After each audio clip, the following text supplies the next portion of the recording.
Ever wonder why restaurant quality steaks are mouth-watering and luxurious? While the stuff you buy at the supermarket are bland, tough, meaty, subpar sauce sponges. Well, in addition to sourcing out higher quality meat, most top steakhouses practice an art called dry aging. Basically, they let a hunk of beef dry out.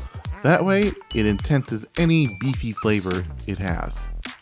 And trust me, they don't use whatever crappy plug-in fridge you get at Costco. These are specially designed machines. Scratch that. These are quite expensive, specially designed machines. But thankfully, that won't be necessary for today's recipe. So how do we make a steakhouse quality steak at home? Simple. You'll actually have to watch my video. Hey, welcome to post-2012 YouTube, where watch time is more important. The era of 2009 era YouTube is dead.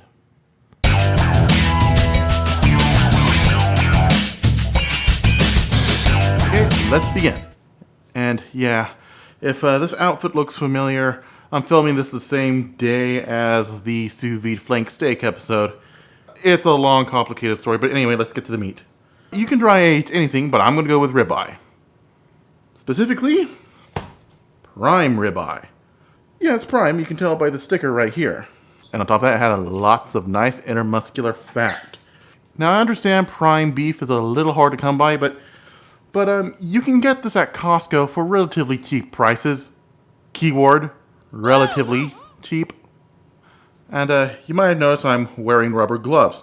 That's because when aging beef, we gotta minimize as much cross-contamination as possible. I mean, come on, we're going to put it in a fridge for about a month or two. Do you really want bacteria to eat this thing alive? Speaking of dry age, like I said earlier, you don't need a fancy high-tech refrigerator in order to get it. Because for $35, you can go to Amazon and buy one of these. An Umai dry age bag. I won't get too sciencey, but basically this bag helps control the airflow and humidity, so the beef ages but doesn't rot.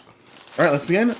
Open up the bag and let's roll back the lip on this because, like I said, we don't want the outside of the raw meat touching the outside. Again, we're trying to minimize cross-contamination. Oh, hey, would you like that? It's already been deboned for me. And dispose of the gloves because they have raw meat on it. And to further minimize cross-contamination, let's put on a new pair of gloves. Okay, these gloves are a big for my hand. I'm getting this weird ET finger thing. So let's unfold the lip. Oh, make sure this is at the very end of the bag. And now let's vacuum seal it. Now, what's supposed to happen next is that you're supposed to vacuum seal this. Two problems. One, the vacuum sealer I purchased was deceptively underpowered. Second, I lost the vacuum seal pads that came with this thing. But thankfully, there's another way. Water displacement. Just place our bag with our meat inside a sink filled with water. You're not going to, don't worry about getting all the air out, that's fine.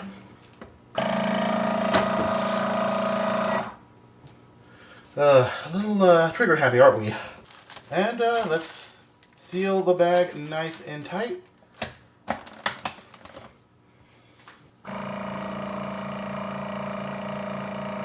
Alright, back to the countertop. Okay, next pat this down dry. This is not a perfect seal. That's fine. It doesn't need to be. We just need to have most of the meat come in contact with the skin. Place our meat on top of a cooling rack. This is important because air circulation is super important. And our final step, place it in the fridge. Okay, so we got it in the fridge. Now, how long do we let it age? 30 days minimum. But I want that nice, deep, beefy flavor, so I'm going to let it go for 45 days. Godspeed, Mr. Beefy. Godspeed.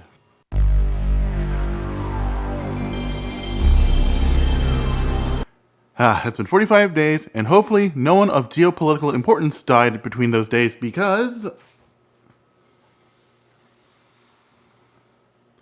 our meat has fully aged. This is truly a work of art. Let's get some Joshua Weissman style B-roll.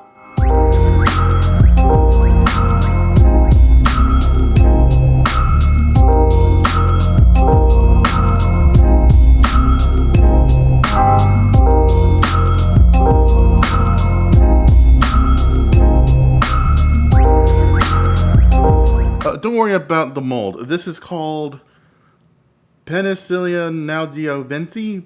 Penicillium nalgiovense. Penicillium nalgiovense. It's the same white powdery mold you find on salami. Besides, don't worry, we're going to cut this all off. It'll still be good. Alright, so when I purchased this back in August, this thing weighed 6.82 pounds. Alright, here's a scale. Let's see how much it weighs now. Alright, this now weighs 5.15 pounds, so almost a pound and a half. Let's do some quick math here.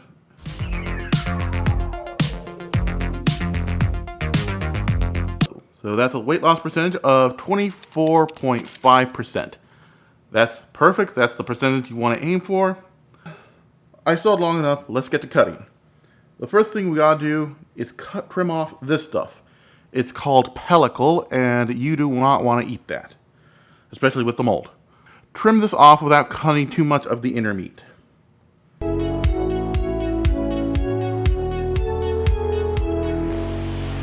Yeah, this stuff looks like prosciutto, although I wouldn't put it on a cracker. Check out the marbling on this steak. It's totally worth it. Then let's cut our steak into 1 to 1/2 inch slices. Alright, now let's trim off all this outer pellicle.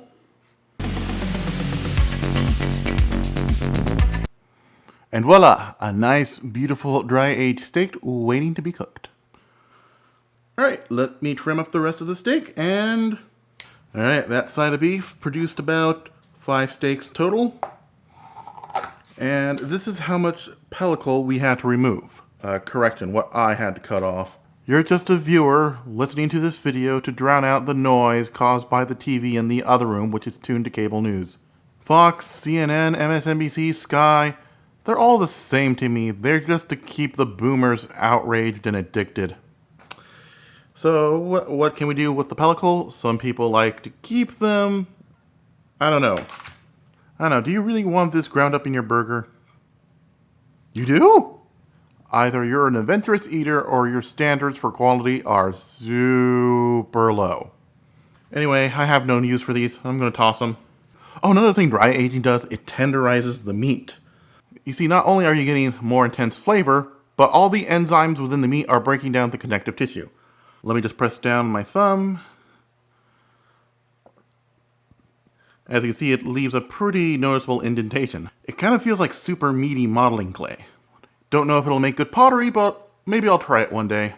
Since I'm not going to be cooking most of these steaks, I'm going to bag and tag them and freeze them.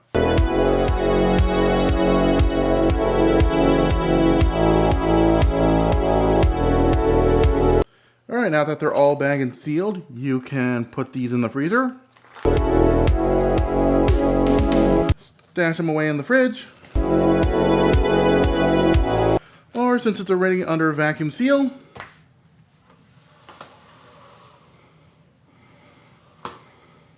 sous vide it.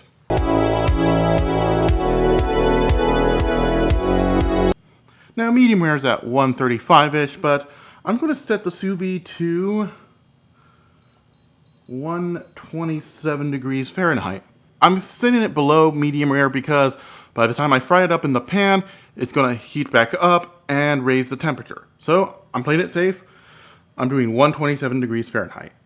Okay, once this comes up to temp, let this cook for 1 hour.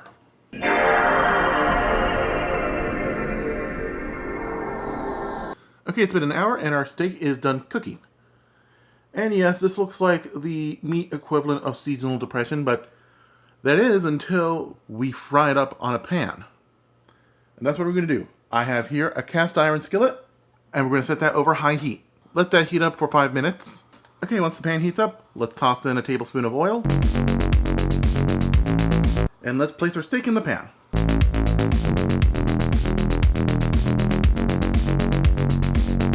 But while it's cooking, let's season it with some salt and some pepper. Oh boy, gonna have to turn on the hood. Another thing about dry-aged meat, it caramelizes quickly, so don't take your eye off this too long. Okay, after 2 minutes, flip to the other side. Alright, a nice, beautiful Maillard reaction. That's what we want. Oh, let's season the other side.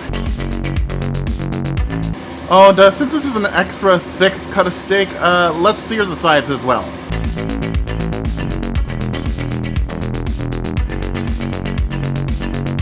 Alright, we got a nice Maillard on all sides. Transfer it to a plate. Let it rest for 5 minutes. I think that should give me enough time to de-smoke the kitchen. Alright, our steak is done resting, and most importantly, the smoke has cleared out. I might have breathed in so much I might have given myself cancer. But, hey, I have one hell of a last meal. Just cut into it as you would any other steak. Whew. Whoa, either this knife is super sharp or this beef is really tender.